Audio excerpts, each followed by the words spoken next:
용해도에 대해서 알아보겠습니다. 용해도. 그러면 용해라는 말이 뭔 말인지 알아야 되겠지. 용해는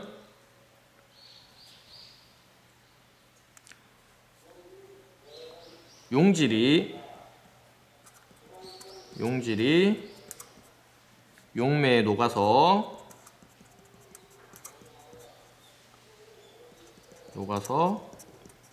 고르게 섞여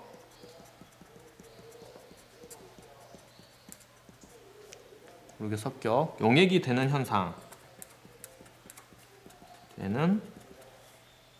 현상입니다.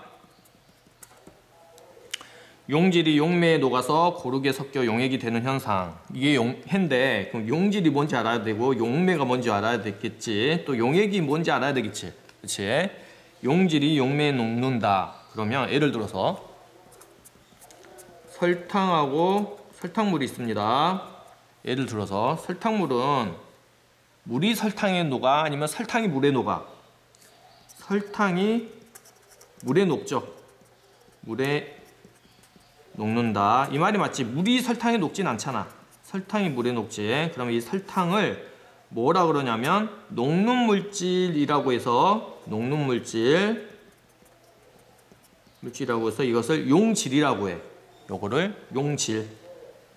이게 용질이야. 이게 이 물은 뭐라고 그러냐면 녹는 물질이 아니라 녹이는 물질이지. 녹이는 물질. 그래서 이걸 뭐라 그러냐면 용매.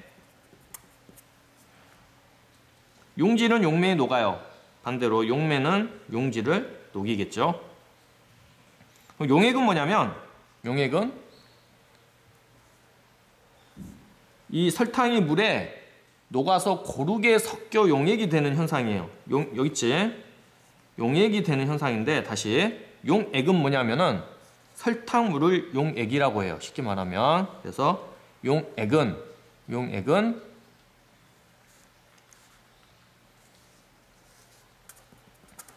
설탕물인데 두 가지 이상의 물질이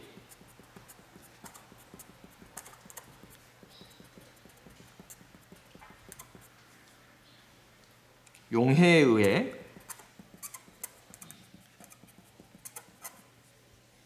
두 가지 이상의 물질이 용해에 의해 고르게 섞여 있는 무슨 혼합물일까 이거?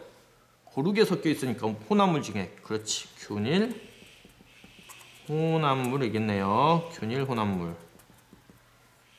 이것을 용액이라고 합니다. 용액. 두 가지 이상의 물질이 용해에 의해 고르게 섞여 있는 균일 혼합물을 용액이라고 합니다. 용액이라고 하면 전부 다 균일 혼합물이라고 생각하면 됩니다. 용액, 설탕물, 균일 혼합물. 소금물도 균일 혼합물이니까 소금물도 용액이죠. 자, 두 가지 이상의 물질이 설탕하고 물이 용해에 의해 고르게 섞여 있는 균일 혼합물을 용액이라고 합니다. 처음부터 용해가 용질이 용매에 녹아서 고르게 섞여 용액이 되는 현상이라고 했는데 이 세 가지 용어를 알았어야 했죠. 그래서 설명을 했습니다. 그러면 이 용해도라는 걸 알기 위해서는 이제 농도라는 개념도 알아야 됩니다. 농도. 자, 용해도를 하기 위해서 우리가 필요한 개념이 용질, 용맥, 용액, 용해, 농도. 이번에는 이제 농도라는 개념이 필요합니다. 이거 설명하기 위해서 농도는 용액에 녹아있는 용질의 양에 따른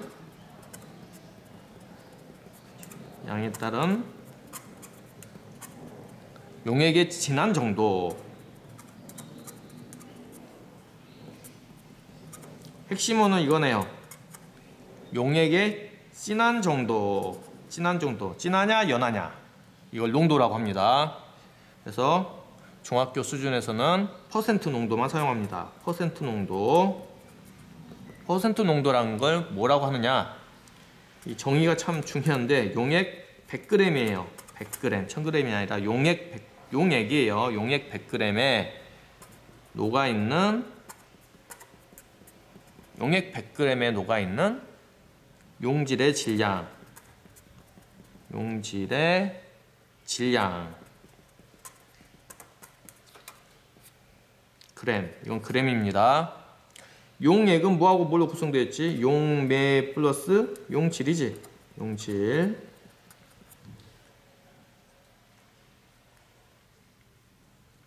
이걸 공식으로 나타내면 퍼센트 농도는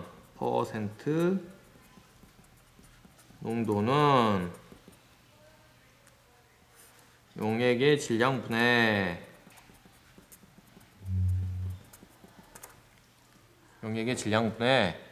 용질의 질량이에요. 용질의 질량. 같은 표현은 용액 대신에 뭘 쓰면 될까? 용매 더하기 용질이겠지? 용질. 자, 문제 풀 때 이런 거 잘 봐야 돼요. 이런 거. 곱하기 100. 자, 우리 간단히 한번 연습해 보자. 자, 퍼센트 농도 구하기. 설탕물이 200g 있어. 200g. 이 중에 설탕이 20g 있대. 그러면 이 설탕물의 퍼센트 농도는 얼마가 될까?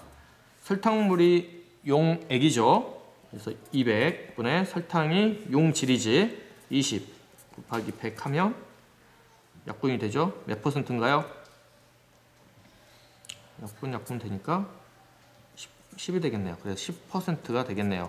설탕물의 농도는 10%가 되겠습니다. 문제를 또 이렇게도 나와 있어요. 이상한 문제집에는 설탕물 200g 이렇게 나와 있는데 용액 100g에 녹아있는 용질의 질량이라고 했죠. 용액 100g.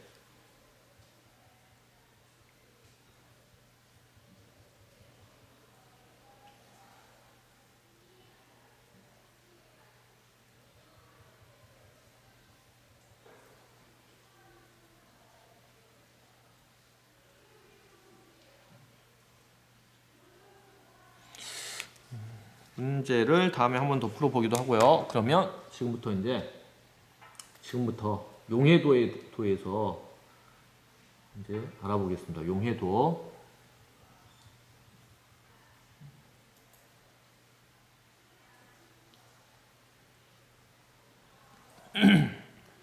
중학교에서는 이 용해도 중에서도 뭐 고체, 액체, 기체 용해도가 있는데 고체 용해도만 크게 다루고요.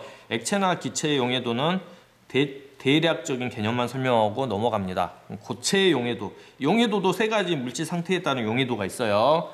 그러면 고체 용해도에 대해서 이제 구체적으로 알아보겠습니다.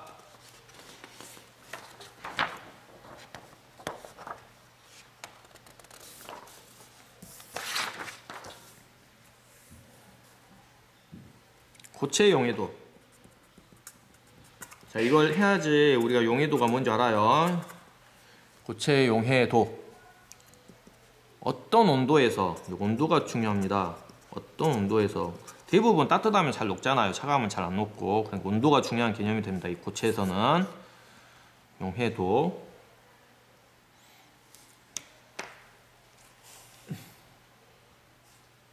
고체 용해도. 어떤 온도에서 용매, 아까 퍼센트 농도에서는 용액 100g이었는데 이 용해도에서는 용매 100g이에요. 용매 100g에 녹을 수 있는 용질의 최대 그램수, 용질의 최대 그램수를 용해도라고 합니다. 그러면 아까 농도하고 뭐가 다르냐면 농도는 용액 100g이에요. 용매가 아니라 용액 100g에 녹아있는 용질의 질량인데 이 고체 용해도에서 용해도는 어떤 온도라는 말이 들어갔고 그 다음에 용매 100g이죠. 용액이 아니라 용매 100g. 이거 조심해야 돼. 이거 이게 좀 어렵나 보더라. 용매 100g에 녹을 수 있는 용질의 그램수. 그럼 용해도가 도대체 왜 물질의 특성이 되냐면 같은 온도라고 하면 같은 용매에 대해서 용해도는 똑같아요.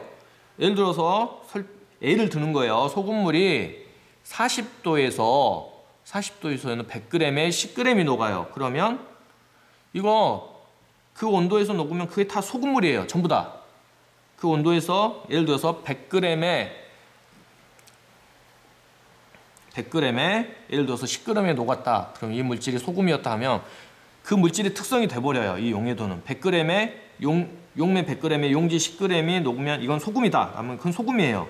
어떠한 조건에서도 다 통용이 돼요. 그 온도는 이제 정해져 있겠죠. 만약에 40도면 40도, 50도면 50도. 그래서 반드시 용해도를 표시를 할 때는 용해도를 표시할 때는 반드시 뭘 표시를 해줘야 되냐면 온도가 필요해요. 온도가 필요하고, 그 다음에 용매와 용질의 종류를 표시를 해줘야 됩니다. 용해도를 나타낼 때는 반드시 이거 세 개를 표시를 해줘야 돼요. 그 해당 온도에서 녹는 그램수가 용매 100g에 녹을 수 있는 용질의 그램수는 딱 정해져 있어요. 그래서 우리는 이 용해도를 물질의 특성이라고 봅니다. 밀도도 마찬가지, 끓는 전도 마찬가지. 100도씨면 물, 그 다음에 밀도, 부피분의 질량 일정했죠. 우리가 알다시피 이 부채를 액체에 녹일 때 물이 따뜻할수록 뜨거울수록 잘 녹습니다. 그래서 일반적으로 높은 온도에서 고체 용해도예요. 우리 지금 액체나 기체 용해도 아니야. 고체 용해도는 소금 고체지, 설탕 고체. 고체 용해도는 온도가 높을수록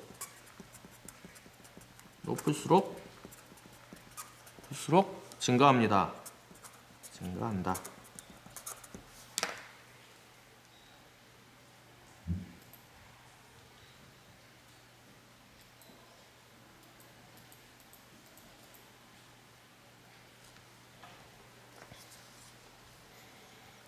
자, 이제 이 용해도라는 개념을 하기 위해서 용액, 용질, 용매, 그 다음에 상태 변화에 나타난 고체 용해도 하나 더 있어요.